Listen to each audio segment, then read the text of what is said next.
Avec l'argent de vos impôts, l'État et Macron savent se montrer grands princes et aider les amis. Avec votre argent, on maintient la presse de grand chemin en soins palliatifs. Alors, pour endiguer la propagande, le mensonge, la désinformation, ce fric de dingue, il n'y a qu'une seule solution, remplacer le vieux monde médiatique par une vraie presse alternative, par TVL. Notre aide, c'est vous et vous seul. Alors, n'attendez pas, faites un don à TV Liberté. Ensemble, remplaçons ce vieux monde médiatique. La liberté à tout prix.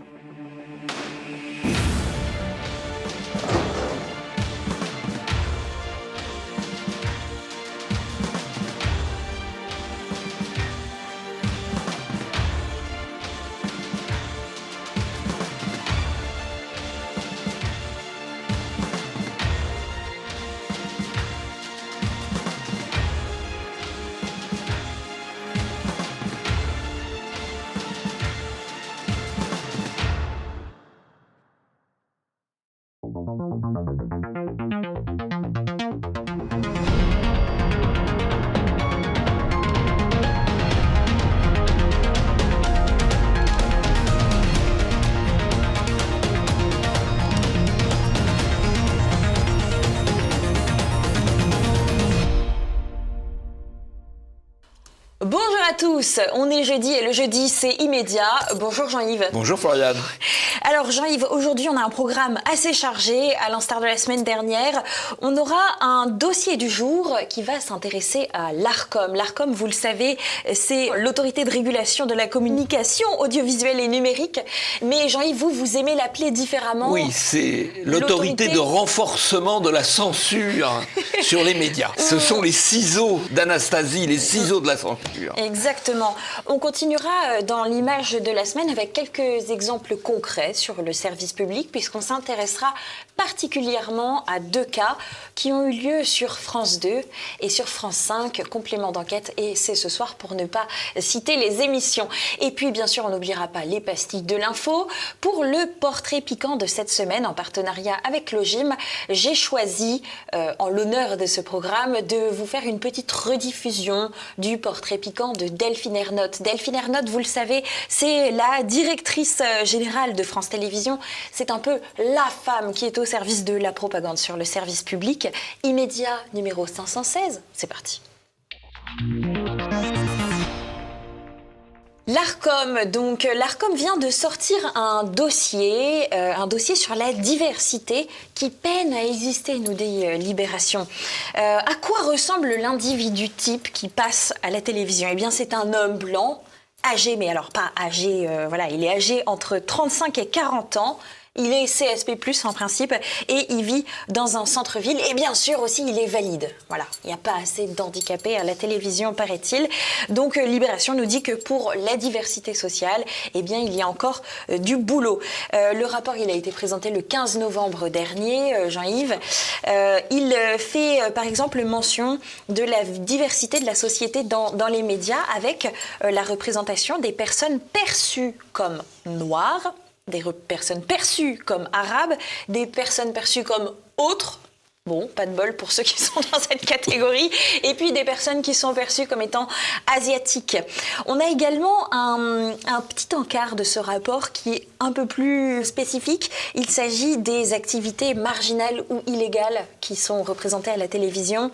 Et là, l'Arcom nous dit qu'il y a 35% de représentation arabe, asiatique, autres, noire, qui sont dans ces activités marginales illégales. Donc ça laisse quand même 65% de blancs dans cette représentation de ces activités. Et puis, il s'intéresse aussi à la représentation des cadres. Les cadres, eh bien, à 87%, ils sont blancs à la télévision, Jean-Yves, et à 13%, ils sont autres ou noirs ou arabes ou asiatiques. Donc, c'est un peu amusant. Philippe Vardon fait ce commentaire par tweet. C'est quand même étrange qu'on fasse des statistiques ethniques pour les conseils d'administration des grandes entreprises, pour la télé, pour le cinéma, avec les applaudissements journalistiques, tout de même, puisque par exemple c'est repris dans Libération, mais jamais pour la délinquance. C'est vraiment étrange. Alors, les statistiques ethniques, Jean-Yves, c'est pas autorisé pourtant. Non, c'est pas autorisé, mais c'est pratiqué par l'Arcom. L'Arcom qui censure, qui peut aller jusqu'à censurer des télévisions ou des médias qui parleront de statistiques ethniques sur la délinquance, eh bien, eux-mêmes pratiquent la statistique ethnique quand il s'agit de dire les minorités dites visibles sont insuffisamment représentées. Alors, si vous me permettez un petit commentaire, quand ils nous disent dans les activités marginales ou illicites, il y a 35% d'autres, c'est-à-dire beaucoup de noirs arabes asiatiques. Voilà. Alors il y a deux remarques. La première, c'est que si on regarde dans les prisons, c'est pas 35%, c'est 70%. Donc c'est plutôt une sous-évaluation. Ensuite, quand on regarde le détail entre arabes, asiatiques, autres et noirs, je reprends leur terminologie, hein, attention, c'est pas les miennes. Je l'ai perçu comme bon. On s'aperçoit que dans les activités marginales ou illicites, il y a autant d'asiatiques que de noirs et d'arabes, ce qui ne correspond là non plus pas à la réalité. Alors, si on veut jouer au con, attention quand même pour l'Arcom, qui pourrait voir son nom changer. Alors en fait, il y a la bonne statistique et la mauvaise statistique ethnique. C'est comme les chasseurs. Voilà, c'est comme les chasseurs. Oui. La bonne statistique ethnique, c'est quand on compte les Arabes, les Noirs et les Blancs à la télé. La mauvaise statistique ethnique, c'est quand on compte les Noirs, les Arabes et les Blancs en prison. Et ça, c'est pas bien et donc c'est interdit. Effectivement. On a France 3 qui a fait quelque chose d'intéressant aussi en termes de représentativité, toujours, puisqu'on est sur ce dossier-là. Vous allez le voir. C'est dans la série Un si grand soleil. Et donc, on vous présente les dealers de Montpellier. C'est le fichier des dealers connus. Tu l'épluches ?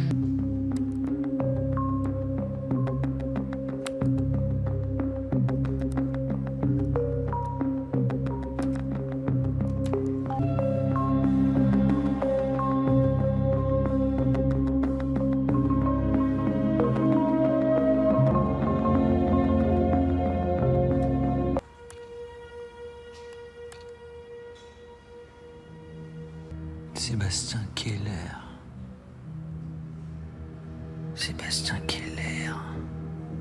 Alors évidemment, le dealer qui est repéré par cet individu dans Un si grand soleil s'appelle Sébastien Keller. On a vu quelques personnes quand même qui sont très méditerranéens. C'est quand même essentiellement blanc, européen et... Oui, il y a clairement un monsieur Dupuis. Il y a un petit peu de doute, mais on insiste beaucoup sur les profils. Alors vraiment...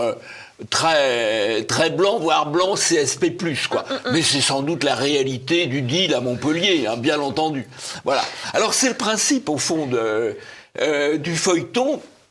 C'est ce qu'avait expliqué Madame Ernotte. Oui. Nous ne sommes pas là pour représenter la réalité, la France telle qu'elle est, mais telle qu'on voudrait qu'elle devienne. Et donc, on fond dans la France rêvée de Madame Ernotte, le dealer, il est blanc, voire CSP+. Alors, ça peut-être arriver. Là, on parle des grands dealers, on parle pas du petit type de rue, là. Ça peut-être arriver, bien sûr. Il y a encore trop de problèmes à l'embauche, je trouve, pour les blancs chez les dealers. Il y a monsieur Boyard, par exemple. Le député Boyard, il était dealer, par exemple. Vous voyez, donc il a franchi une marche. Ça peut arriver, mais il a franchi une marche. Mais c'est la représentation, c'est le faux sel. C'est le faux sel qu'on représente. Alors d'ailleurs, dans ce feuilleton, c'est le faux sel parce que c'est aussi subventionné par la région et donc on donne de belles images de la région. C'est vrai qu'il y a des belles images. Donc on fait vivre les gens dans un univers totalement artificiel et c'est quand même très regardé. C'est à une heure de grande écoute. C'était sur France 2, c'est sur France 3. C'est le feuilleton de service public. C'est celui devant lequel vous vous affalez tous les soirs, Jean-Yves. Naturellement, tout le monde le sait. On continue avec quelques chiffres qui m'ont un peu amusé. C'est une étude de l'année dernière, Jean-Yves, mais justement sur cette représentation qu'on peut avoir et qui est finalement déformée par la télévision et le projet de Delphine Ernotte, c'est qu'il y a un Français sur deux qui estime qu'il y a trop d'immigrés en France actuellement, mais il n'y a que 10% de ces Français qui sont capables d'estimer correctement le nombre d'immigrés. Finalement, en fait, elle fait du racisme inversé, Delphine Ernotte. C'est ça qui est amusant, non, dans ces quotas qu'elle veut représenter à la télévision. Oui, et puis alors, la question... Elle empêche les gens d'avoir la réalité devant leurs yeux. La réalité, vous savez, c'est la formule de Renaud Camus, ouvrez les yeux, ouvrez les yeux. Et les statistiques de l'INED ou de l'INSEE, quand il parle des immigrés, il raisonne ceux qui sont entrés à la première génération. Or, ce que les gens voient, c'est la première, la deuxième et même la troisième génération. Bien Alors, sûr. qu'est-ce qui est juste ? La statistique abstraite, qui ne pose pas forcément les vraies questions, ou la vision qu'en ont les gens ? Ouvrez les yeux, dit Renaud Camus, ouvrez les yeux. Exactement. L'ARCOM, j'ai lu d'ailleurs en me baladant sur leur site qu'ils voulaient faire rentrer dans leurs statistiques de représentativité des indices sur la corpulence des gens. Donc c'est-à-dire que bientôt on va nous dire qu'il n'y a pas assez de gros à la télé. Bon. On peut prendre quelques kilos tranquillement. Si on veut être invité, si on veut être invité par Alban de Nervaux. Je vous propose cette photo aussi du collège de l'ARCOM 2023. Alors c'est la photo officielle qu'on retrouve sur le site de l'ARCOM. Voici donc Bénédicte Lesage, Denis Réponne, Juliette Théry, Hervé Gauduchot, Roch-Olivier Mestre, Benoît Loutrel, Anne Grand d'Ensnon, Laurence Péco-Rivolier, Antoine Boilet, Charlotte Schutz-Beau pour l'ARCOM. Bon, on fait un petit mot sur la diversité là, de leur équipe, c'est que des blancs. Oui. Vous aviez un petit quelque chose à nous dire, Jean-Yves, sur deux personnes du conseil de l'ARCOM. Il s'agit de Roch-Olivier Mestre, qui est bien sûr le président de l'ARCOM, et qui est donc lui à l'origine de la décision sur C8 qui va frapper de plein fouet C8 qui va être interdit bientôt à partir du 1er mars. Voilà, alors C8 a fait un recours devant le Conseil d'État qui a expliqué que le Conseil d'État ne pouvait pas statuer ce recours parce que la première décision de l'ARCOM n'était pas vraiment une décision et donc c'était trop tôt. Le résultat d'ailleurs, c'est que quand la décision sera prise, ce sera probablement trop tard, même en référé, pour agir et sauver la situation. Mais on comprend que le Conseil d'État soit la main dans la main avec l'ARCOM, puisque le président de l'ARCOM, M. Roch-Mestre, vient du Conseil d'État, que le directeur général de l'ARCOM, M. Alban de Nervaux, par ailleurs proche de Soros, via sa femme, qui est Laurence de Nervaux, dont on avait parlé récemment dans les médias, qui est à la tête d'une association d'implantation de migrants dans les campagnes soutenue par Soros. Donc M. Alban de Nervaux, il vient aussi du Conseil d'État. Donc au fond, ce sont les conseillers d'État qui se passent le séné et la moutarde, et les conseillers d'État du Conseil d'État donnent raison aux conseillers d'État qui officient à la tête de l'organisation de censure de l'ARCOM. Et d'imposition de certaines normes. Parce que dans l'exemple qu'on a cité du feuilleton, où on voit que les dealers... D'ailleurs, il n'y a que des hommes, il y a une sous-représentation des femmes. Il y a une sous-représentation des femmes, ça c'est vrai. Je voudrais qu'il y ait des femmes dealers. Oui, c'est vrai. Non mais ça manque, ça manque de femmes dealers, tout à fait, vous avez raison. Mais ils suivent les consignes, puisque l'ARCOM donne des consignes selon lesquelles il faut effectivement que les rôles positifs soient joliment partagés. Et là, en l'occurrence, les rôles négatifs sont attribués... 100% pour les hommes. 100% pour les hommes, 100% pour les blancs, voilà. Retenez bien, donc l'ARCOM, l'agence de restriction et de censure, les ciseaux. On passe à l'image de la semaine. Le service public se moque décidément bien de vous et je vous propose de commencer par exemple avec le traitement d'une actualité qui aurait pu faire un peu plus la une, à l'instar de l'affaire Pellico. Il s'agit d'un journaliste qui est jugé pour viol, acte de torture et barbarie sur ses belles-filles, par ailleurs. L'affaire a été évoquée seulement par 4 médias, grands médias mainstream, et 20 minutes, qui traitent peut-être le mieux de cette affaire, eh bien, ne mentionne pas un détail, c'est que cet individu, qui s'appelle donc Jean-Philippe Desbordes, eh bien, c'était un journaliste de gauche. Il a quand même bossé pour Le Canard enchaîné, pour Libération, pour France Info, pour Envoyé spécial, pour Arte Info, pour Actuel, pour Charlie Hebdo, pour France 5 et France 3. Belle carrière dans les médias carrière. publics et les médias subventionnés. Et exactement. Et alors en fait, on a William Goldnadel sur CNews qui se demande pourquoi, pour une affaire aussi grave, eh bien, on n'a pas plus d'informations, plus de gens qui disent on est navré d'avoir embauché ce monsieur, on aurait bien aimé se rendre compte. Eh bien, lui, il parle du privilège rouge du service public. C'est une très belle formule. Alors, ce qui est intéressant, vous l'avez dit, les journaux n'en ont pratiquement pas parlé, et notamment la seule télévision qui en a parlé, en dehors effectivement de CNews plus tard, c'est France 3 Région. C'est-à-dire que l'affaire est restée localisée. Et vous savez que c'est ça, ce qu'on appelle la hiérarchisation de l'information. Une information sert le politiquement correct. On la brasse, on la surbrasse, on la rebrasse. Une affaire qui gêne, on n'en parle pas trop. On n'en parle pas, on la passe sous la table, si j'ose dire. Et là, donc, le seul média de service public qui en parle à la télévision, c'est la chaîne régionale, parce que malgré tout, on peut difficilement l'éviter. Pas trop le choix, oui. Alors, ce monsieur, en plus, ne bénéficie plus de la présomption d'innocence. Donc, il y aurait pu y avoir des articles qui se seraient rajoutés à cette liste-là. Il a été condamné à 20 ans de réclusion criminelle avec obligation de soins. Et sa compagne, qui était jugée pour complicité dans cette affaire, à 5 ans de prison. Mais toujours pas plus d'articles sur ce journaliste, voilà, c'est le service public, c'est comme ça. On continue avec complément d'enquête, si vous le voulez bien, chers téléspectateurs, un sujet un peu plus léger, quoique. Complément d'enquête a sorti un nouveau numéro qui est signé La guerre de l'info. Alors, ça aurait presque pu sur les bancs de l'école. Et oui, sur les bancs de l'école. Ça aurait presque pu être un titre de immédiat. Oui, ça, absolument.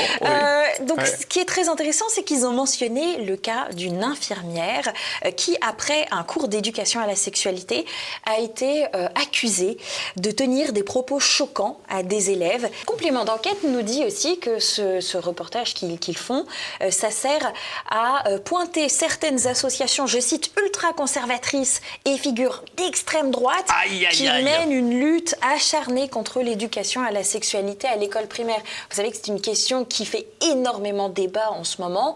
Est-ce que l'école doit vraiment donner des cours de sexualité à nos enfants? C'est une vraie question. Il va falloir y répondre un jour ou l'autre. Et pour l'instant, les gens qui passent sur la télévision, c'est assez frileux sur le sujet. Donc les deux associations qui sont dans le viseur de complément d'enquête, c'est SOS Éducation et Parents Vigilants, qui permet en fait de faire remonter énormément de scandales à l'école. C'est un outil qui est très efficace pour ce qui se passait jusque-là dans le silence le plus total et la non-médiatisation. Alors ce qui est intéressant dans ça, c'est qu'on est dans une phase de contre-offensive. C'est-à-dire que pendant très longtemps, jusqu'à quelques années, il fallait subir la dictature de la gauche et de l'extrême gauche à peu près partout, et notamment à l'école. Aujourd'hui, eh bien, au fond, il y a un certain nombre de parents qui se rebiffent et ces associations, SOS Éducation est ancienne mais ne faisait pas grand-chose, maintenant agit de manière beaucoup plus opérationnelle, SOS Parents Vigilants, ça permet aux gens de ne plus tout supporter, tout subir. Et je dois dire que la contre-offensive va aussi probablement s'étendre dans les entreprises, où il y a eu un empire woke qui a eu tendance à se développer, et je pense que là aussi la contre-offensive va arriver.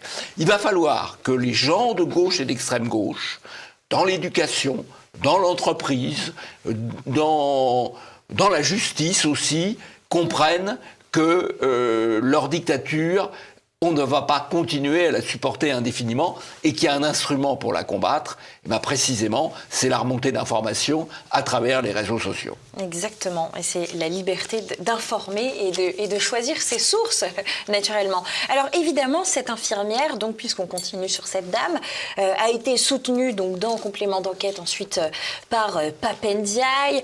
Elle est soutenue également par Najat Vallaud-Belkacem qui a été sortie de son trou par par cette émission et qui dit que le rectorat a fait une énorme erreur en la sortant. C'est un trou très bien rémunéré. Plutôt confortable. Oui, n'ayez pas d'inquiétude. N'ayez pas d'inquiétude sur Najat Vallaud-Belkacem. Entre ses intérêts avec le Maroc et les États-Unis d'Amérique, elle vit tout à fait bien. Oui, soyez rassurés. Je tiens à ce que nos spectateurs soient rassurés. Ouf. On souffle un bon coup. Merci Jean-Yves. Et Aurore Berger aussi, naturellement, qui a soutenu donc cette dame.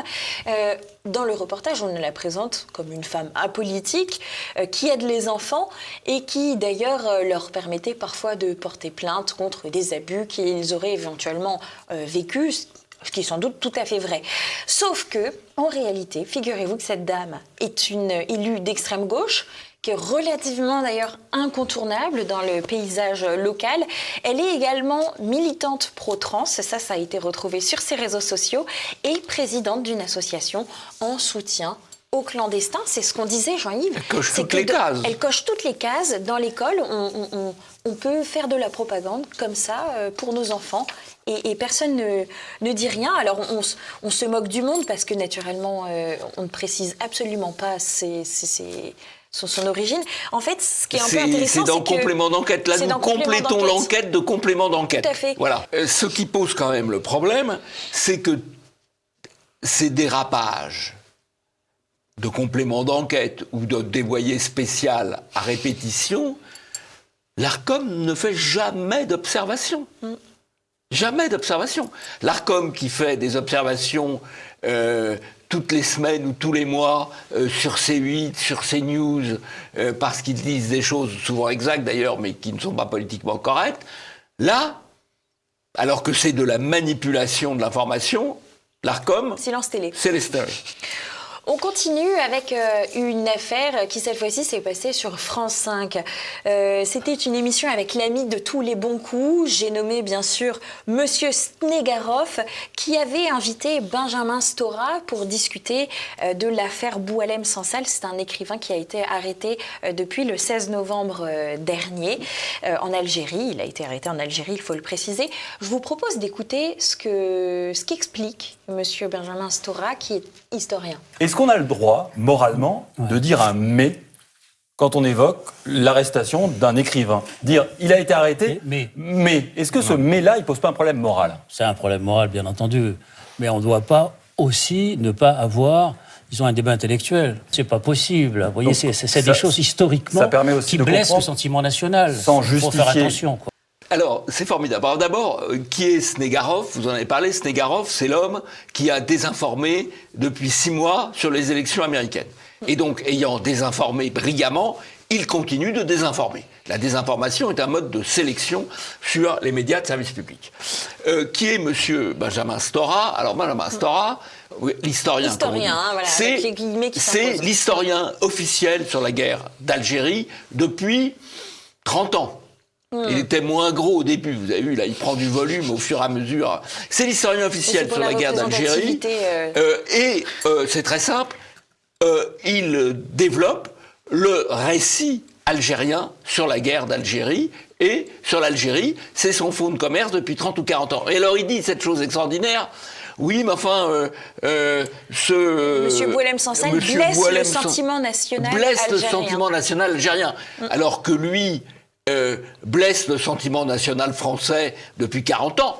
C'est sa liberté d'expression, je ne veux pas lui couper la liberté d'expression. Simplement, lui, il blesse le sentiment national, son fonds de commerce, c'est de blesser le sentiment national français. C'est de cracher sur la France. C'est de cracher sur la France. Et là, il est invité régulièrement, ça fait 40 ans qu'on le voit. Il a d'ailleurs eu une mission sur la mémoire de colonisation et de la guerre d'Algérie par Emmanuel Macron. Donc c'est pas n'importe qui. Non, il vit de ça. Il vit de ça. Voilà. Et lui, il trouve ça normal. Par contre, que ce Boualem Sansal... Qui est un écrivain. Alors, je vais vous dire, moi, j'ai été surpris, parce que je suivais un peu ce qu'il faisait...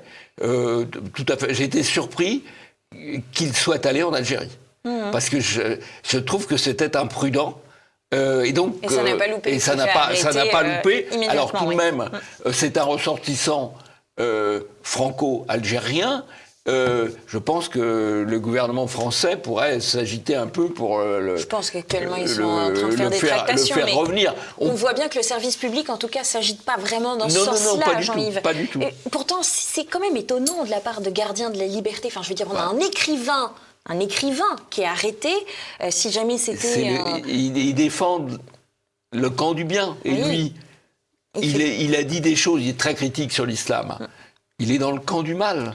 C'est ça. Et donc, s'il est dans le camp du mal, pas de liberté pour les ennemis de la liberté. Finalement, il y avait qu'une dame sur ce plateau pour prendre la défense de M. Boualem-Sansal. C'était la journaliste de Marianne, Rachel Binas, qui a dit qu'elle se sentait très très mal à l'aise qu'on attaque ainsi quelqu'un qui était en prison. Oui, c'est d'une élégance rare. Enfin, voilà, de la part des journalistes du service public, encore une fois, c'est scandaleux. Quelqu'un a dit, c'est pas France 5, c'est Algérie 5. Voilà, c'est ça, exactement. Alors, il faut noter également que le score de cette émission fabuleuse, à n'en point douter, c'est 599 000 téléspectateurs à 20h sur France 5, pendant que, bien sûr, C8, Cyril Hanouna, recueillait 1 362 000 spectateurs. Voilà, donc il y a visiblement des débats qui intéressent va supprimer C8 et ne fera pas d'observation à C5. Voilà. Ni d'excuses. Pensez toujours que l'ARCOM, c'est vraiment un organe de restriction de l'opinion, de censure. C'est vraiment l'organe le plus nocif. Ça ne fait jamais que nous coûter 50 millions par an. Que pourraient être des économies.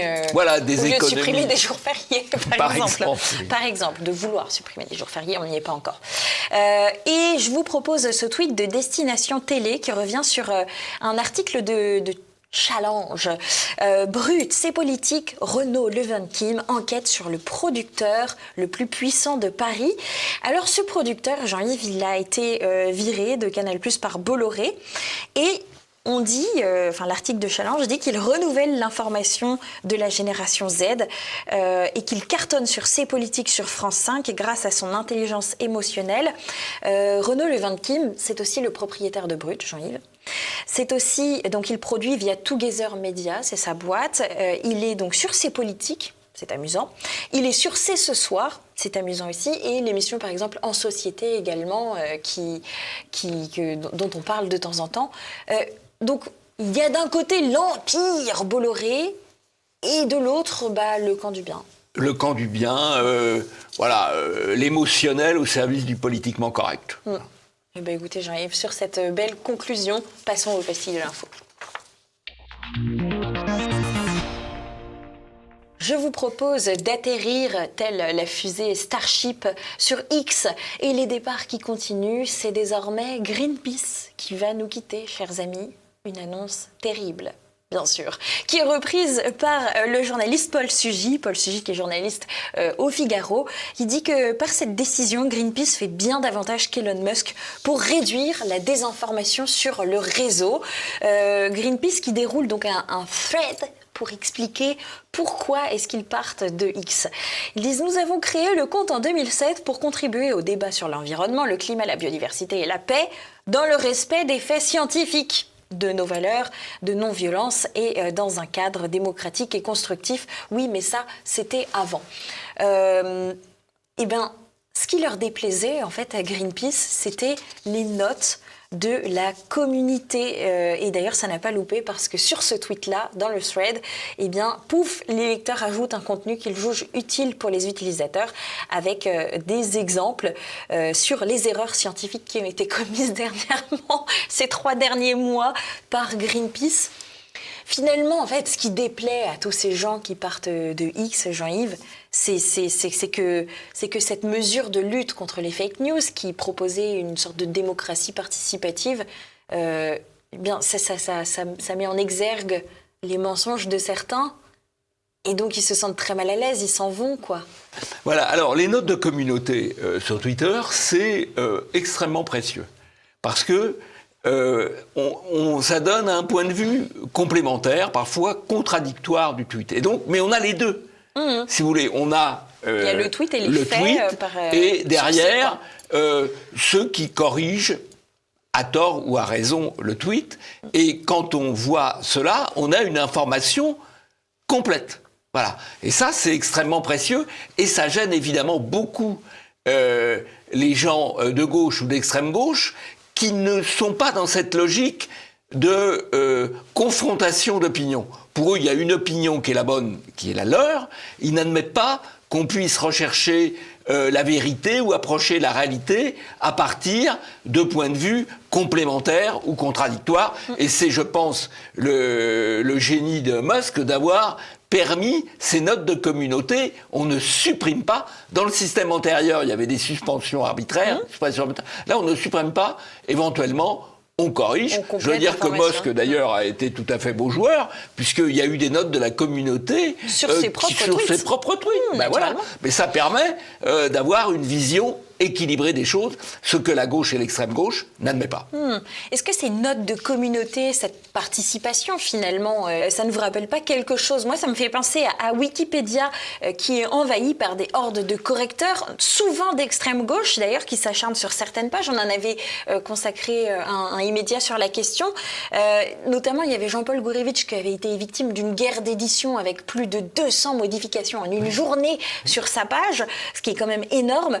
C'était suite à l'apparition de son livre « L'immigration pour les nuls », dans lequel il sourçait les coûts, les chiffres des arrivées, etc. Finalement, à chaque site, c'est troll, Jean-Yves? Non, alors pas du tout, parce que si vous voulez, la différence de philosophie, c'est que sur Twitter, vous avez le tweet et la note de communauté qui éventuellement le corrige. Sur Wikipédia, la méthode de l'extrême gauche est de supprimer tout ce qui n'est pas leur point de vue. Ce n'est pas choquant qu'il y ait le point de vue de l'extrême gauche, de Mediapart, de Libération dans les notes de Wikipédia, c'est pas choquant. Ce qui est choquant, c'est qu'on supprime tout autre point de vue. C'est pas du tout la même logique, voyez-vous. Il y a ceux qui pensent qu'ils ont la vérité et ceux qui pensent que la vérité, c'est la confrontation d'opinions différentes. On quitte X pour retrouver Elon Musk, chers téléspectateurs. Envoyé spécial sur France 2 a sorti un nouveau reportage dans la tête d'Elon Musk. Le problème, c'est qu'il n'y a pas Elon Musk dans ce reportage, puisqu'il leur a répondu par un emoji crotte à la sollicitation qu'ils lui ont envoyée pour faire une interview. Et pour cause, je vous propose de vous remémorer la dernière interview d'Elon Musk en France. C'était lors de sa venue en 2023 au Salon des Nouvelles Technologies Vivatech. Il avait été invité. Et c'est France 2 qui avait obtenu l'interview qui avait été très disputée, l'interview d'Elon Musk. Et c'est Anne-Sophie Lapix qui l'avait interrogé. On peut regarder cet extrait pour comprendre peut-être pourquoi est-ce que Elon Musk envoie maintenant des emojis crottes. C'est juste ça l'objectif de ce règlement et vous ne comptez pas l'appliquer? Twitter obéira à la loi. Oui, je l'ai déjà dit, Twitter respectera la réglementation. C'est la 4e fois que je le dis. Ou la 3e. C'est bien qu'on l'entende, parce que il y a quelque temps, le ministre Barrot en doutait et vous menaçait de vous bannir de France et d'Europe. Vous l'avez entendu, ce message-là aussi. Vous savez, encore une fois, pour la énième fois, Twitter ne va pas violer la loi. Alors, ce qui est amusant, c'est que Anne-Sophie Lapix avait été interrogée sur cette interview et qu'elle avait déclaré qu'elle ne l'avait pas franchement torturé, alors qu'elle le prend clairement pour un débile, quoi. Alors, c'est la méthode de l'interview inquisitoriale où on relance une fois, 2 fois, 3 fois, 4 fois la même question pour essayer de piéger la personne qu'on interroge et de retenir celle qui convient le mieux. Bon, Musk, il a réglé le problème, il répond plus à ces gens-là. C'est un peu la nouvelle pratique d'ailleurs de la nouvelle administration de Trump aux États-Unis. Les médias de grand chemin, on ne leur répond plus et on s'adresse directement à l'opinion par les blogs, les réseaux sociaux, les podcasts. Voilà, et je pense que cette méthode devrait venir ou va arriver en France et en Europe. Ça prend un certain temps, mais il y a un moment où les inquisiteurs des grands médias vont perdre leur superbe. D'autant plus que parfois, passer par des voies alternatives rapporte plus de vues Et donc, comme le but, c'est d'être entendu quand on est politique, c'est de faire du score, quoi. Trump a gagné en s'adressant un peu aux médias de grand chemin, mais énormément aux blogs, aux réseaux, aux podcasts, à toutes ces méthodes alternatives qui lui ont permis de se faire entendre par beaucoup de gens différents. Bon, voilà, c'est aussi un changement de paradigme qui est en train d'arriver. C'est l'avenir. L'alternative, c'est l'avenir. Elles sont alternatives, elles aussi. Il s'agit des filles de Némésis. Elles ont obtenu un article dans Le Monde qui est paru cette semaine. Et ce qui est intéressant, c'est le titre dans un premier temps. Les identitaires grimés en féministes. Et puis la photo. Alors la photo, Jean-Yves, on dirait vraiment les Charlie's Angels ou alors les Totally Spice, selon les références culturelles de chacun. La photo, elle est fabuleuse. Alors, c'est une réussite. C'était intéressant parce que le photographe les a placés sur un fond négatif, évidemment. Mais elles ressortent de manière extrêmement positive. Donc, paradoxalement, l'objectif était de les mettre dans un environnement noir, sombre, et elles ressortent. C'est vraiment une très belle opération de contre-communication, en quelque sorte. Bien qu'elles aient accepté, dans ce cas particulier, de parler au camp d'en face et de se faire photographier par le camp d'en face. Elles ont retourné la situation à leur avantage. Bravo. 1 an après la mort de Thomas et quelques semaines seulement après la mort de Nicolas, ce jeune homme qui faisait partie du même club de rugby que Thomas, eh bien un collectif a décidé de faire des actions pour appeler à une manifestation pour Thomas, pour Nicolas. Voici comment reprend cette information ici France Bleu et France 3, donc l'actu régionale. Mort de Thomas à Crépol, un collectif d'ultra-droite renomme des rues et tracte pour le rassemblement pour Thomas. On a France Info également, juste après, qui nous indique que toutes les manifestations qui étaient prévues le week-end dans la Drôme ont été interdites par la préfecture. Et l'article est très intéressant. Ils nous disent que cet anniversaire du décès de Thomas, que c'est une récupération. Déjà, le terme de récupération qui fait l'objet de tractages, de courriers, de déclarations qui laissent craindre des troubles importants. Et donc, toutes les manifestations ont été interdites en lien avec cette commémoration au motif de lutte contre le racisme, de haine et de francocide ou d'insécurité ou encore d'immigration sont également interdits. On a le terme francocide qui apparaît dans un document public, d'un préfet. Absolument. Bon. Et puis, on a le Dauphiné libéré, Jean-Yves, qui publie un autre article. La tension monte. Un roman suite à l'interdiction des rassemblements. Des collectifs de l'ultra-droite et de gauche avaient organisé des manifestations. Alors bon, il y a l'ultra-droite et puis il y a la gauche. La petite gauche gentille. C'est la petite gauche gentille. C'est pas l'ultra-gauche, c'est la petite gauche. C'est pas l'extrême gauche, c'est pas les antifas, non. On a comme illustration de cet article de la tension qui monte. Eh bien, on a des gendarmes carapassonnés dans leurs armures anti-émeutes. Et on a ce sous-titre de la photo que je trouve vraiment fabuleux.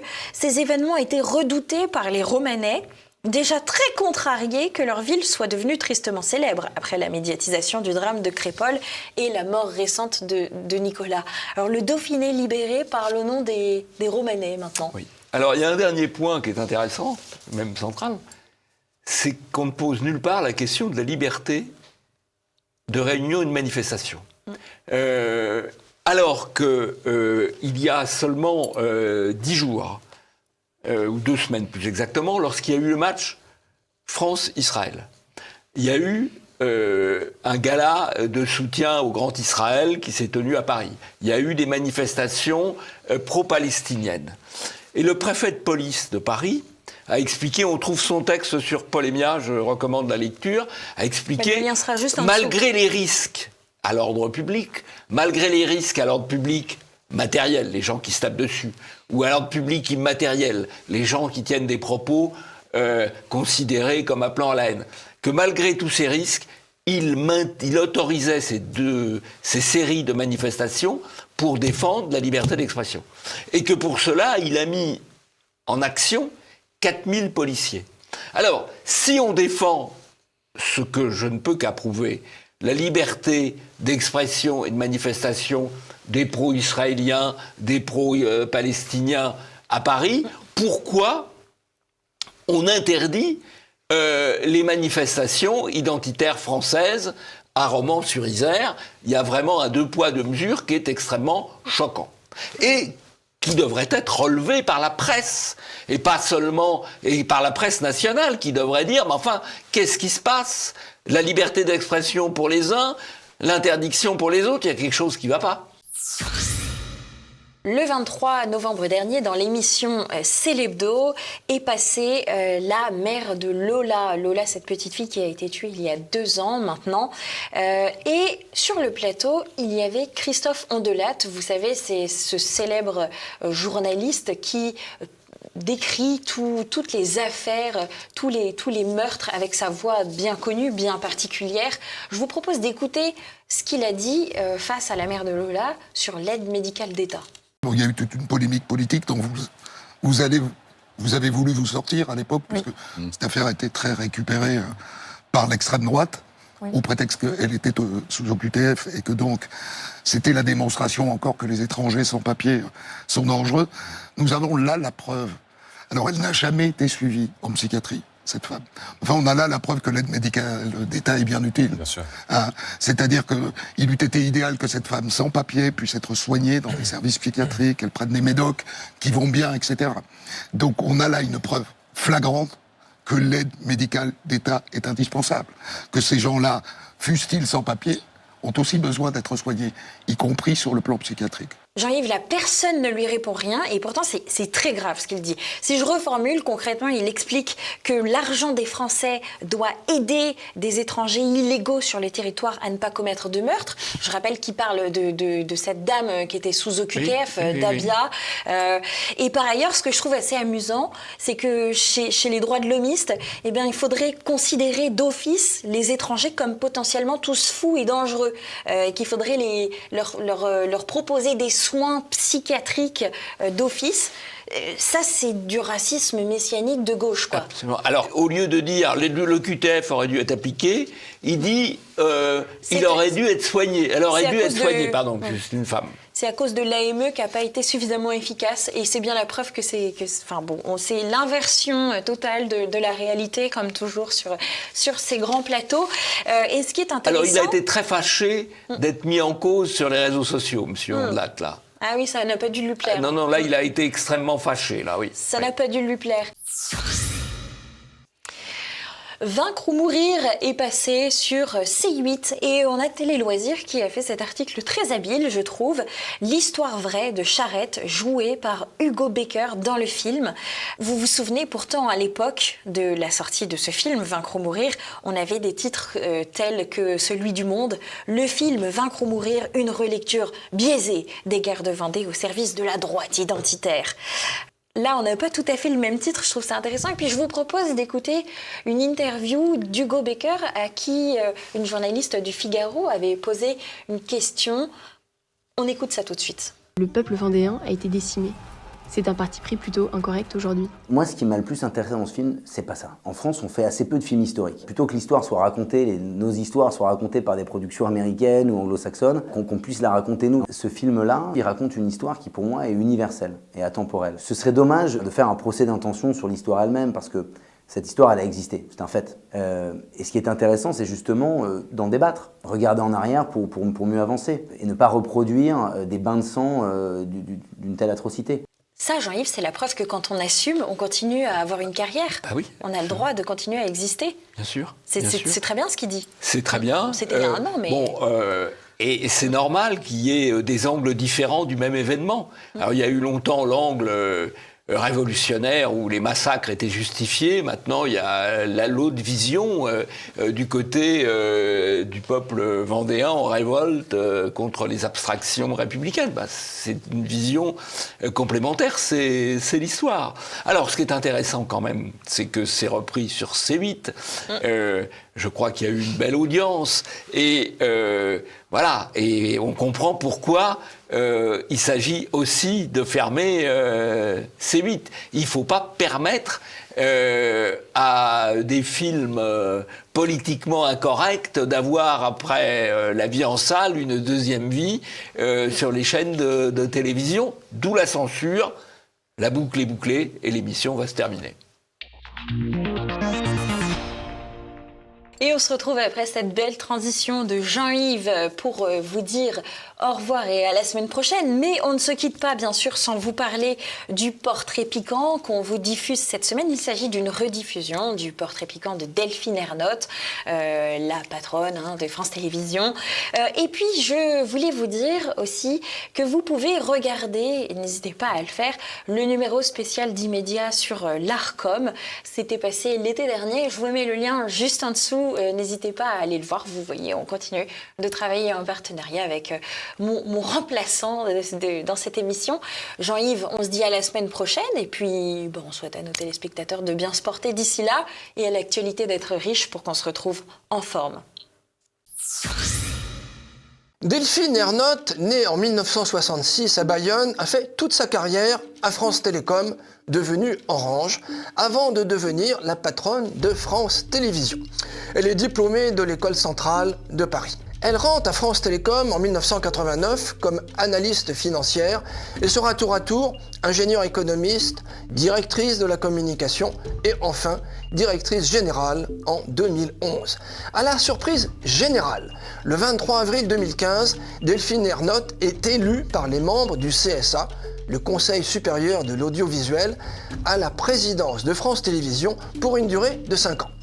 Cette nomination cause une intense polémique, car elle n'a jamais été journaliste et n'a jamais dirigé de médias. Elle est dénoncée comme une preuve supplémentaire de la mainmise de l'entre-soi politico-économique sur le monde médiatique et notamment sur les médias publics. Olivier Schrammeck, président du CSA, a en effet changé la procédure d'usage le jour du scrutin, ce qui a permis de favoriser l'élimination de candidats plus sérieux. Une plainte pour abus d'autorité et trafic d'influence a été classée sans suite par le parquet de Paris en juillet 2016. Elle est reconduite pour un second mandat en juillet 2020. Delphine Ernotte n'est pas encartée dans un parti. Cependant, une partie de son entourage est très marquée à gauche. Son directeur de cabinet, Stéphane Sidbon-Gomez, était conseiller de Cécile Duflot au ministère du Logement. Son assistante, Catherine Bessis, est conseillère municipale à Paris et militante PS. Son conseiller en communication, Denis Pingot, est un visiteur du soir de François Hollande. Membre du Club Le Siècle, elle a un fil rouge dans son action. Évincer le mâle blanc. Pardon, je me suis trompé. Ma prononciation est défectueuse.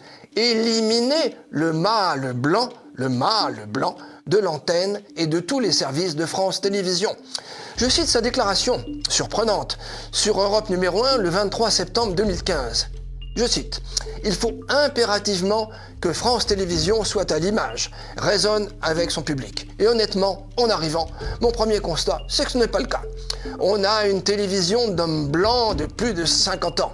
Et ça, il va falloir que ça change. » Elle réitère sur Le Monde en novembre 2020. Je cite, « D'après le CSA, les personnes perçues comme non blanches représenteraient environ 25% de la société française, contre 15% à la télévision.